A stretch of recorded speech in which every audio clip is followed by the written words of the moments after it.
irmãozinho Ângelo, por tudo aquilo que Deus operou e opera neste momento na vida dele. É sempre uma alegria nossa quando os nossos irmãos estão felizes. Nós choramos quando choram, nós sorrimos quando sorriem e nós ficamos jubilosos quando tudo conduz para isso. Damos as boas-vindas a todos que fazem parte da família. Sejam muito bem-vindos na nossa igreja, em nome do Senhor Jesus. É necessário que a gente deixe bem claro sempre que a glória é toda do Senhor, toda do Senhor. Eu quero compartilhar hoje com os irmãos. Eu estava pensando, a gente fala muito sobre cultos relacionados a crianças, dirigidos a Deus pela vida de crianças, e eu me lembrei de um texto que eu quero compartilhar aqui nesta noite com vocês, como expressão de gratidão a Deus e também como instrução do Senhor, não só para o Oswaldo e Josi, mas para todos os pais presentes e aqueles que ainda o serão. 2 Reis, capítulo 22, versículos 1 e 2. 2 Reis, capítulo 22, versículos 1 e 2. Já está projetado, e se você quiser pode acompanhar em silêncio a leitura, por gentileza. É o reinado de Josias. Tinha Josias 8 anos de idade quando começou a reinar. Reinou 31 anos em Jerusalém. Sua mãe se chamava Gedida e era filha de Adaías de Boscate. Fez ele o que era reto perante o Senhor, andou em todo o caminho de Davi seu pai, e não se desviou nem para a direita, nem para a esquerda. É na direção submissa do Espírito que inspirou as Escrituras Sagradas. Nessa iluminação é que nós buscaremos agora aprender lições para a nossa vida. Diante de tudo relatado, diante da vida do Ângelo, nós podemos expressar, assim como o apóstolo Paulo, profundidade da riqueza, tanto da sabedoria como do conhecimento de Deus. Quão insondáveis são os seus juízos e quão inescrutáveis os seus caminhos. Quem, pois, conheceu a mente do Senhor? Ou quem foi o seu conselheiro? Quem primeiro deu a ele para que ele venha a ser restituído? Porque dele, e por meio dele, e para ele são todas as coisas. A ele, pois, a glória eternamente. Amém. Estas são as palavras do apóstolo Paulo ao deparar-se com o maravilhoso ato da redenção. E essas são as nossas palavras quando também paramos e enxergamos os feitos do Senhor na história e hoje, mais precisamente, na família do nosso irmão Oswaldo e na vida e através da vida do pequeno Ângelo. O Senhor é independente, soberano e insondável nos seus feitos. O Senhor age de maneira que nós não podemos compreender, porque nós não temos o conhecimento do futuro. O Senhor, portanto, não só é onisciente, ou seja, Ele sabe todas as coisas, desde o passado, o presente e futuro, como sabe também o que está no mais profundo do nosso coração. É interessante porque o profeta Jeremias, ao falar sobre o problema do coração, no capítulo 17, versículo 9, no 10 ele fala, mas o Senhor sonda os corações. O Senhor é aquele que conhece até mesmo aquilo que eu vou pensar, se eu pensar amanhã. O salmista, no Salmo 139, diz que Ele sonda o meu coração e me conhece. Até aquilo que eu vou falar amanhã, Ele já sabe. De longe penetra o meu pensamento. Então esse é o nosso Deus, mas não é só onisciente. Ele também é onipotente. E não é aquela questão assim, ele pode porque ele sabe. Não, ele sabe e ele pode todas as coisas.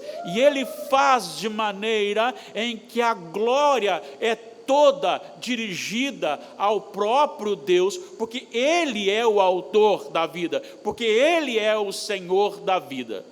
Certa feita o Senhor Jesus, e está registrado em Mateus capítulo 11, 25 a 27, ele diz assim, ele orando ao Pai, disse: graças te dou, ó Pai, porque ocultaste essas coisas aos sábios e aos pequeninos, aos sábios entendidos, instruídos, e as revelaste aos pequeninos.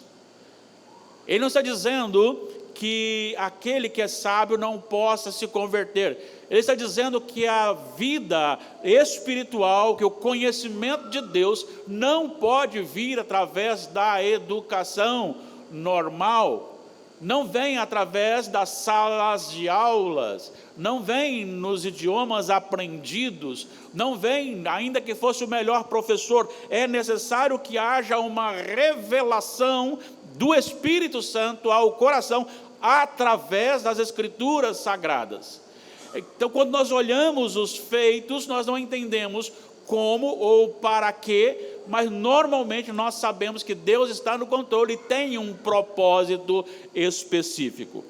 Josias era foi um rei digno de ser estudado, as suas ações imitadas e o seu compromisso com Deus seguido bem de perto. E conta-se aqui o texto que nós lemos, que ele começou a reinar ainda como criança, com 8 anos de idade. Lógico, ele tem um tutor por trás dele. Mas este tutor foi suficiente, talvez, quem sabe, também por causa da sua mãe, seus familiares, para criá-lo na disciplina do Senhor. E diz o texto que nós acabamos de ler, que ele fez o que era reto perante o Senhor, versículo 2, andou em todo o caminho de Davi, seu pai, e não se desviou nem para a direita nem para a esquerda. Ele operou ali em Jerusalém, reinando no reino de Judá, e vamos falar disso daqui a pouquinho.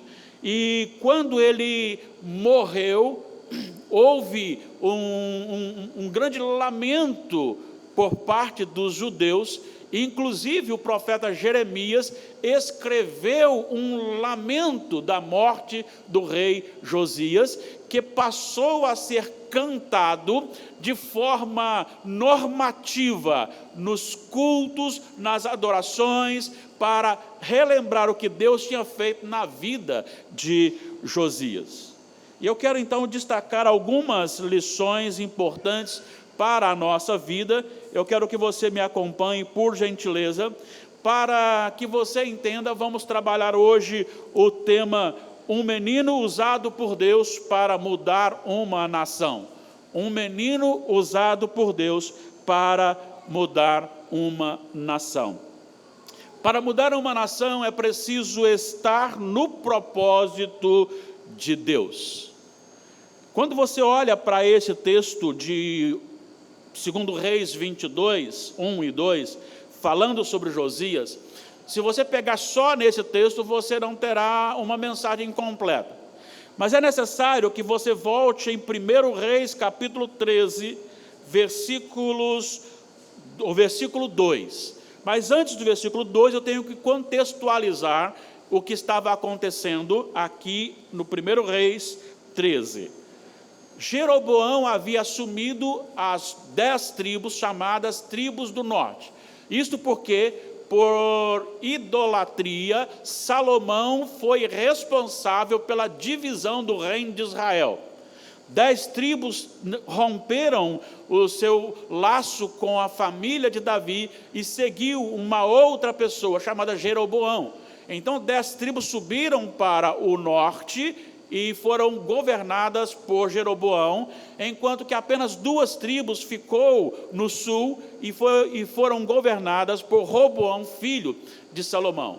E isto por causa da idolatria do rei Salomão. E quando Jeroboão subiu com as 10 tribos, ele percebeu que as 10 tribos voltavam a Jerusalém para fazer adoração ao Senhor.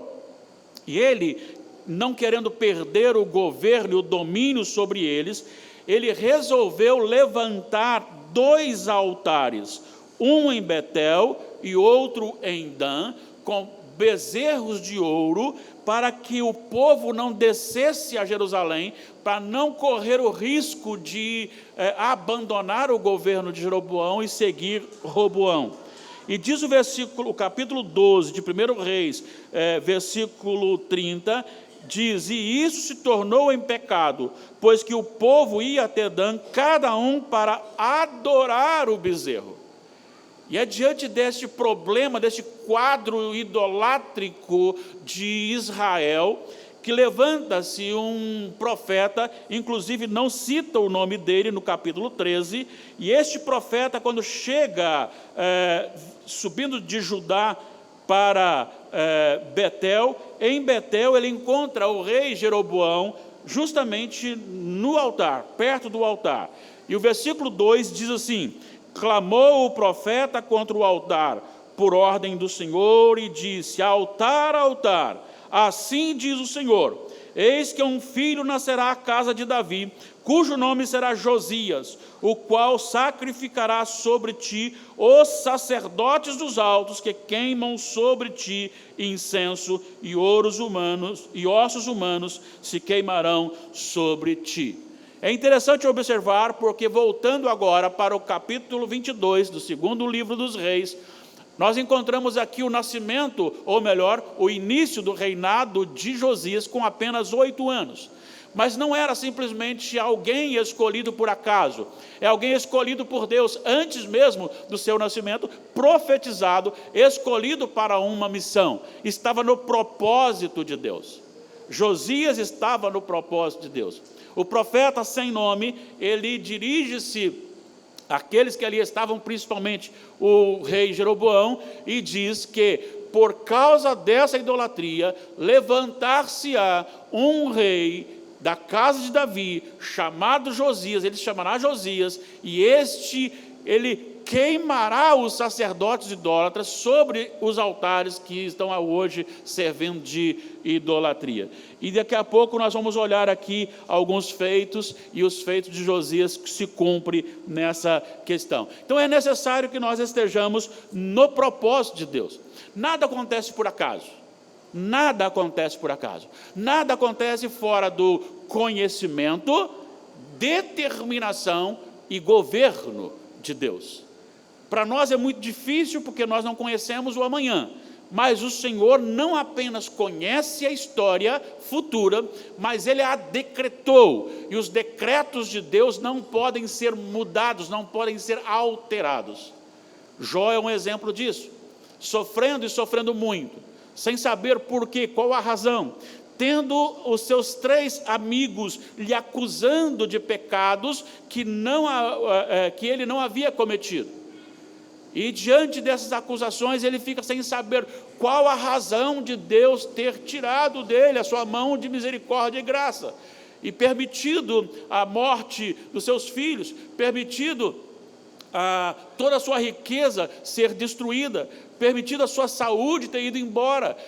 E agora ele está questionando essas coisas, sem saber que Deus estava por trás, governando, dirigindo e conduzindo a sua história, para no final mostrar a todos, inclusive a nós, que o Senhor ama, guarda, protege, dirige a vida de todo aquele com quem ele tem propósito.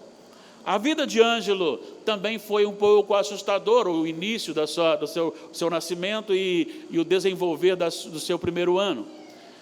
Com certeza, Oswaldo e Josi, familiares, e nós até perguntávamos sobre essas questões. Por que, Senhor? Por que ou para que, Senhor? Não é muito fácil a gente passar por isso. Não é nada fácil a gente passar por isso, quando a gente não sabe o propósito de Deus. Mas é necessário saber que todas as coisas cooperam para o bem daqueles que amam a Deus, daqueles que são chamados segundo o seu propósito. Certamente, Oswaldo e Josi, Deus tem um propósito na vida e com a vida e através da vida do Ângelo. Certamente Deus tem algo que já tem feito, não só no momento das crises, mas agora e também o fará, porque o Senhor tem todo o poder sobre a história e cremos que todos nós nascemos dentro de um propósito do Senhor. Deus tinha um propósito para o nascimento de Josias. Deus também tem um propósito para o nascimento do Ângelo. Certamente, o nascimento de Josias foi profetizado antes. Embora não houvesse ou não tenha havido uma profecia do nascimento do Ângelo, para Deus, sim, ele já tinha determinado antes da fundação do mundo que Ângelo nasceria. Outra coisa importante que nós precisamos aprender, que não é simplesmente estar no propósito de Deus, mas aquele que quer realmente ser bênção, um abençoador, é preciso ouvir e obedecer a palavra de Deus, num propósito do coração. Se você olhar e acompanhar comigo o capítulo 22, o rei Josias, começando no versículo 2, nós já lemos que ele era reto perante o Senhor. Agora ele começa a efetuar alguns trabalhos importantes, e dentro do reparo do templo, o sacerdote encontra ali o livro da lei. E é isso que eu quero falar para vocês hoje aqui a respeito disso.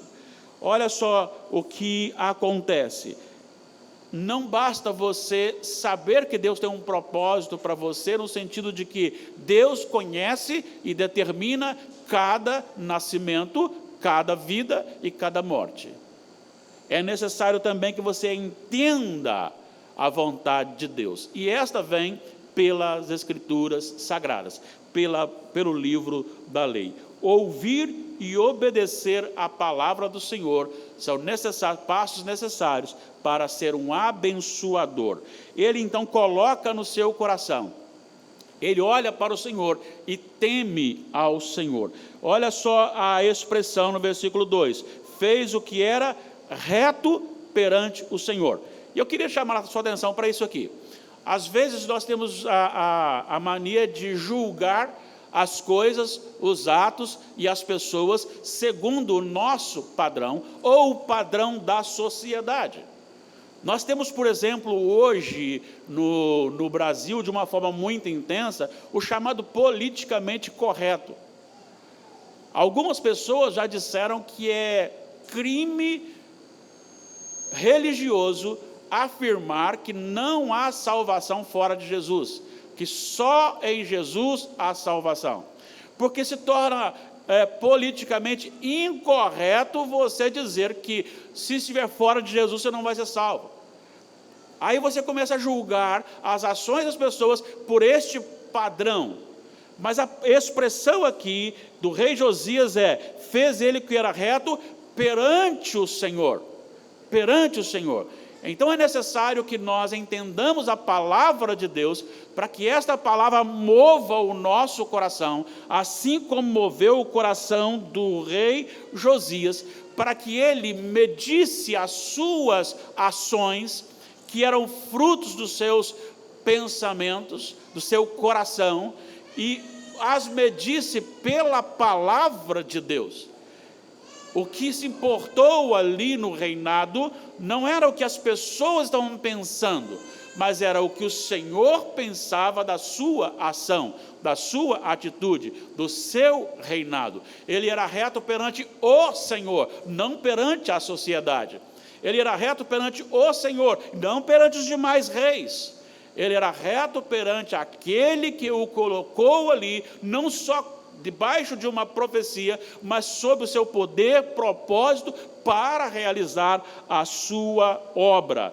Então ele é reto, e ele andou no caminho, seguindo o exemplo de Davi, seu familiar, lá bem de trás, que foi um homem segundo o coração de Deus, e diz que ele não se desviou durante todo o tempo da sua vida. Então a palavra de Deus, Oswaldo e Josi, a palavra de Deus é suficiente para conduzir não só o Ângelo, mas a todos nós no caminho do Senhor.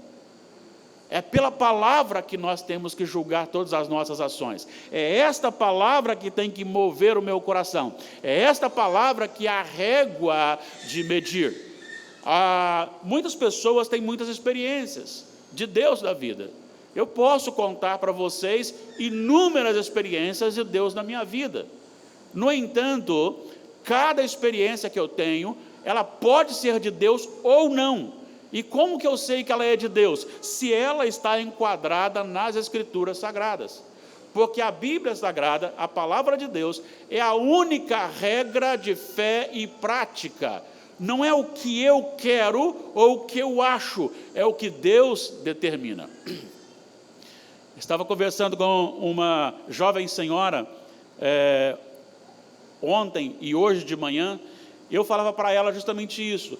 Quando alguém chegar e falar para você alguma coisa relacionada a Jesus, à salvação, ao céu, ao inferno, isso tem que estar embasado na Bíblia, tem que estar na Bíblia. Eu não posso dizer assim, eu acho que, o que eu acho ou deixo de achar não tem valor nenhum, se não está nas Escrituras Sagradas. Ela é a palavra de Deus. E a palavra de Deus já não é mais aquele livro só de fé. Tornou-se um livro de fato. E eu vou provar para vocês.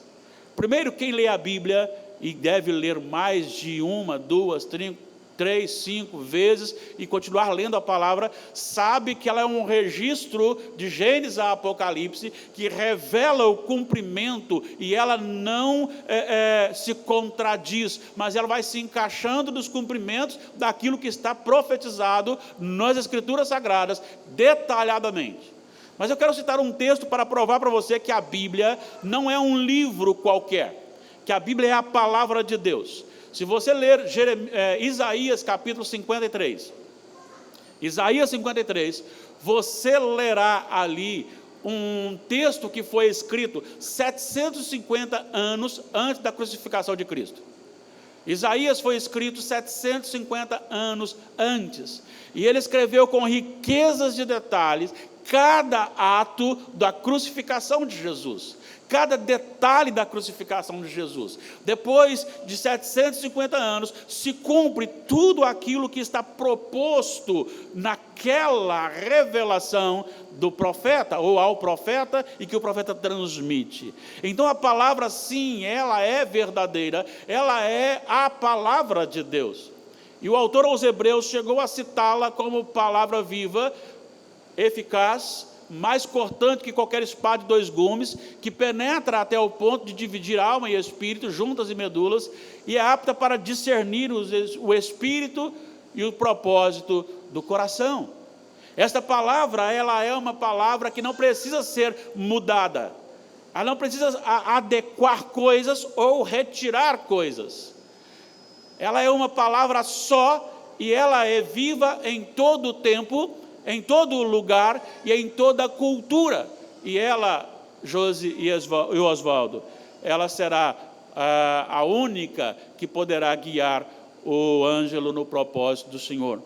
O salmista chegou a dizer: lâmpada para os meus pés é a tua palavra, e luz para o meu caminho. Salmo 119, 105. Para mudar uma nação é necessário estar no propósito de Deus, é necessário ouvir e obedecer a palavra do Senhor. E para mudar uma nação é preciso praticar a vontade de Deus. E aí eu quero externar mais do que simplesmente um conceito, porque a primeira parte foi mais uma questão do coração, a visão que se tem de Deus, a visão que temos de nós mesmos, e fazer a vontade de Deus. Mas agora, praticar, colocar isso em ação. O que me chama muito a atenção aqui nesse texto, e aí eu quero fazer um paralelo com as adversidades e com tudo aquilo que aconteceu com o Ângelo, que a gente não consegue entender, mas que Deus é soberano para conduzir uma história. Porque Josias, ele é seguido, ou melhor, ele é o segmento de alguns familiares e que eu quero destacar aqui. Primeiro, ele tem um bisavô chamado Ezequias. O rei Ezequias foi um rei que fez o que era reto perante o Senhor. O rei Ezequias também teve experiências profundas com Deus, quando o rei da Síria, Senaqueribe, quis invadir Judá. E ele então pegou a carta que eles escreveram, colocou diante do Senhor, orou ao Senhor, clamou ao Senhor, e o Senhor, de uma maneira sobrenatural, deu livramento ao povo de Judá, aos judeus, fazendo com que aquele povo agressor se perturbasse, e muitos morreram. Então, um exército gigantesco foi destruído por causa da oração de Ezequias. No entanto, reinou em lugar de Ezequias, depois da sua morte, o rei Manassés. Manassés não fez o que era reto perante o Senhor. Ele levantou altares a deuses estranhos, a ídolos, altares idólatras, assim como Jeroboão, assim como o próprio Salomão havia feito, razão pela qual havia dividido o povo de Israel. Manassés chegou ao cúmulo de profanar o templo do Senhor e ainda mais, queimar o seu próprio filho em sacrifício a ídolos.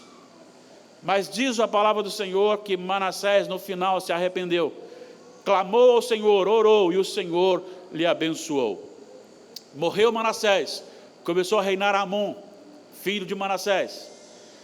No entanto, Amon repetiu todos os erros do seu pai, Manassés, com um agravante.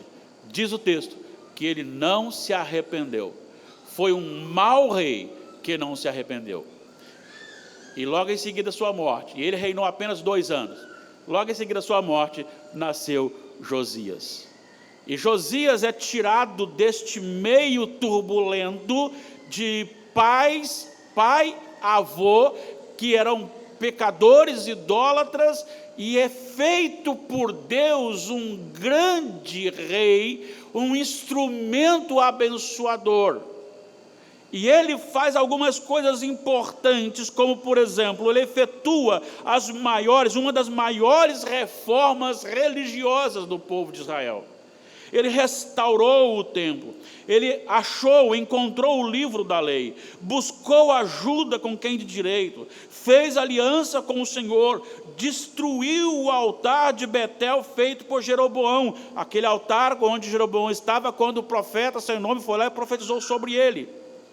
Ele também derrubou os demais altares que seus pais haviam levantado, profanou os altares idólatras, queimando os ossos dos seus profetas. E aí você tem justamente este acontecimento, porque quando você vai para o capítulo 23, você encontra a narrativa de que ele chega diante do altar de Betel, a partir do versículo 15, também o altar que estava em Betel e o alto que fez Jeroboão, filho de Nebate, que tinha feito pecar Israel, esse altar, junto com o alto do rei, o rei derrubou, destruiu o alto, reduziu a pó o seu altar e queimou o poste ídolo. Olhando Josias ao redor, viu as sepulturas que estavam ali no monte, mandou tirar delas os ossos e os queimou sobre o altar. Assim o profanou, segundo a palavra do Senhor, que apregoara o homem de Deus que havia anunciado estas coisas, lá no capítulo 13, versículo 2 de 1 Reis. Ele chegou e quando ele viu o altar, ele derrubou. Para derrubar o altar, ele olhou, tinha sepulturas, e eram as sepulturas daqueles profetas que haviam profetizado. E ele tira então os ossos e os queima no altar, fazendo cumprir a profecia do Senhor. Eu quero dizer para você o seguinte, que essas ações não são ações fáceis. Certamente ele recebe reprovação de pessoas. E eu quero dizer, Josi e Oswaldo, que todos aqueles que querem viver piedosamente serão perseguidos. Aquele que tem a sua palavra e quer agora colocar em prática, e isso fazendo segundo a vontade de Deus, ele interferirá na história. Interferindo na história, ele também receberá a reprovação das pessoas. E eu quero dizer para vocês, Não importa se o mundo inteiro te reprovar. Não importa, desde que você seja aprovado pelo Senhor. Josias foi um rei aprovado pelo Senhor, uma criança quando começou a reinar, e usado por Deus para abençoar profundamente a nação de Judá, a nação de Judá.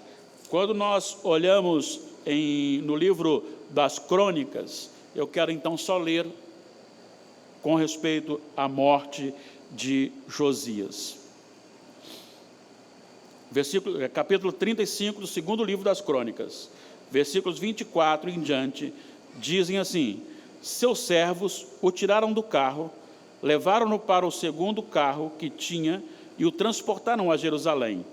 Ele morreu e o sepultaram no sepulcro de seus pais. Todo o Judá e Jerusalém prantearam Josias.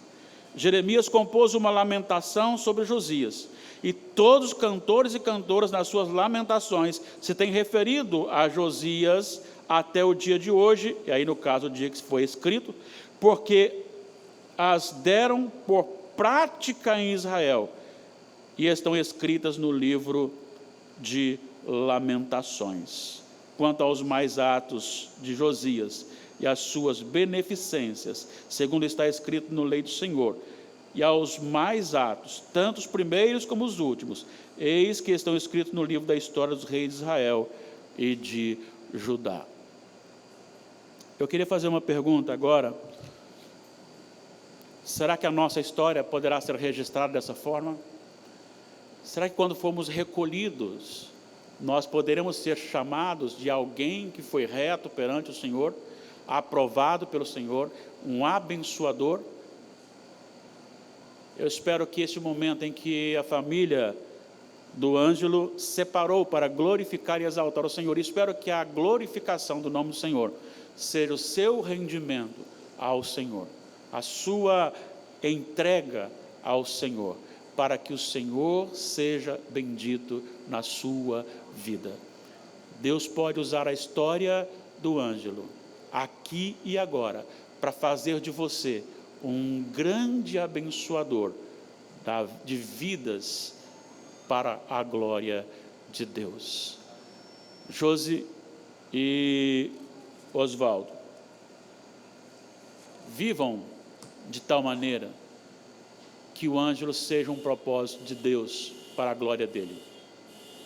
Vivam a palavra de Deus, deixe que ela molde o coração de vocês, que ela dirija o relacionamento de vocês, que ela dirija a família de vocês. Não faça nada segundo o que a sociedade quer, ou outra pessoa quer, ou vocês mesmos queiram.